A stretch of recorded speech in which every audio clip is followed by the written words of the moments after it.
بسم الله الرحمن الرحيم. இஸ்தியாதாவின் பாதுகாப்பு தேடுதலின் தஃப்சீர். அல்லாஹ் கூறினான், மன்னியுங்கள், நன்மையானதை கட்டளையிடுங்கள், மேலும் முட்டாள்களிடமிருந்து விலகியிருங்கள், அதாவது அவர்களை தண்டிக்காதீர்கள்.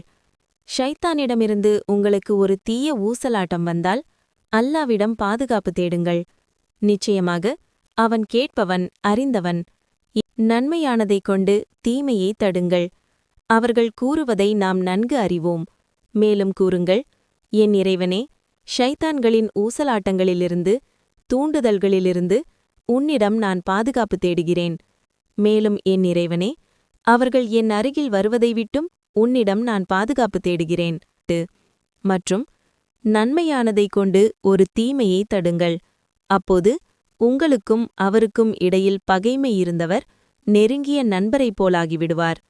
ஆனால் பொறுமையாளர்கள் அன்றி வேறு யாருக்கும் இது வழங்கப்படுவதில்லை.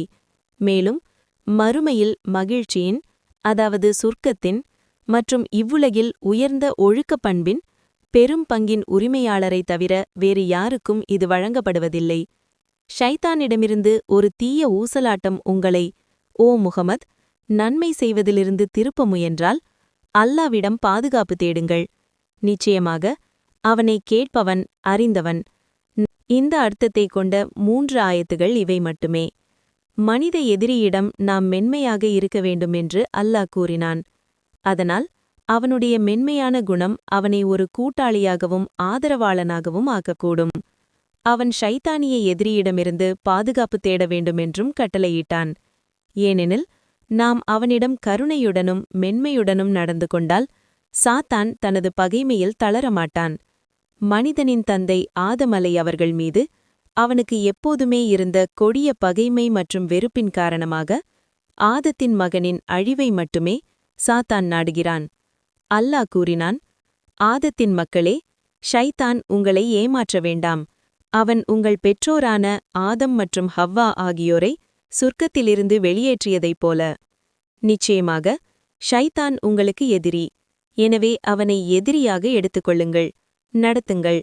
அவன் தனது ஹிஸ்பை பின்பற்றுபவர்களை அவர்கள் கொழுந்துவிட்டெறியும் நெருப்பின் வாசிகளாக ஆவதற்காக மட்டுமே அழைக்கிறான். அப்படியானால் என்னையன்றி அவனையும் அவனது சந்ததியினரையும் அவர்கள் உங்களுக்கு எதிரிகளாக இருக்கும்போது பாதுகாவலர்களாகவும் உதவியாளர்களாகவும் எடுத்துக்கொள்வீர்களா? சாலிமோன்களுக்கு என்ன ஒரு தீய பரிமாற்றம்! சாத்தான் ஆதமுக்கு அறிவுரை கூற விரும்பியதாக உறுதியளித்தான். ஆனால் அவன் பொய் சொல்லிக் கொண்டிருந்தான். எனவே அவன் சபதம் செய்த பிறகு நம்மை எப்படி நடத்துவான்? உன் வல்லமையின் மீது ஆணையாக, நான் நிச்சயமாக அவர்கள் அனைவரையும் வழிதவற செய்வேன். அவர்களில் உன்னால் தேர்ந்தெடுக்கப்பட்ட உன்னுடைய அடியார்களை தவிர, அதாவது இஸ்லாமிய ஏகத்துவத்தின் நம்பிக்கைக்குரிய, கீழ்ப்படிதலுள்ள, உண்மையான விசுவாசிகளை தவிர. மேலும் அல்லாஹ் கூறினான், ஆகவே நீர் குரானை ஓத விரும்பினால் விரட்டப்பட்ட, அதாவது சபிக்கப்பட்ட ஷைத்தானிடமிருந்து அல்லாவிடம் பாதுகாப்பு தேடிக்கொள்வீராக. நிச்சயமாக நம்பிக்கை கொண்டு தங்கள் இறைவன், அதாவது அல்லாவின் மீது மட்டுமே நம்பிக்கை வைப்பவர்கள் மீது அவனுக்கு எந்த அதிகாரமும் இல்லை. அவனுடைய அதிகாரம் அவனுக்கு கீழ்ப்படிந்து அவனை பின்பற்றுபவர்கள் மீதும் அவனுக்கு இணை வைப்பவர்கள் மீதும்தான் உள்ளது.